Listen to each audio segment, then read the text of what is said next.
मौसम जी तव्हांखे अपडेट ॾींदा हलूं। अॼु 4 सितंबर यानी 24 खां 36 कलाकनि जे दौरान बरसातनि जी सूरत हाल छा रहंदी। मौसम खां बाख़बर रहण जे लाइ शाहिद खुसो वीलॉग यूट्यूब चैनल खे सब्सक्राइब करे ऐं बेल आइकन खे ऑल ते करे छॾियो, जीअं हर अपडेट तव्हांखे सभ खां पहिरियां मिलंदी रहे।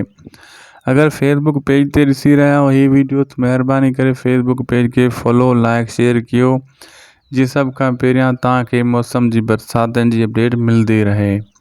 रोज़ाना जीअं असां अपडेट ॾींदा आहियूं बरसातनि जी, अॼु भी अहिड़े हिसाब सां 4 सितंबर जी तव्हांखे बरसातनि जी थोरी तफ़सील ॾींदासीं। ऐं दोस्तों, पंजाब जे वस्ती ऐं बलाई इलाइक़नि समेत कश्मीर, गिलगित बल्तिस्तान ऐं मरी ऐं दीर ऐं KPK जे इलाइक़नि में बरसात थी सघे थी हल्की फुल्की। बाक़ी जनूबी पंजाब में मौसम गर्म ऐं खुश्क रहंदो।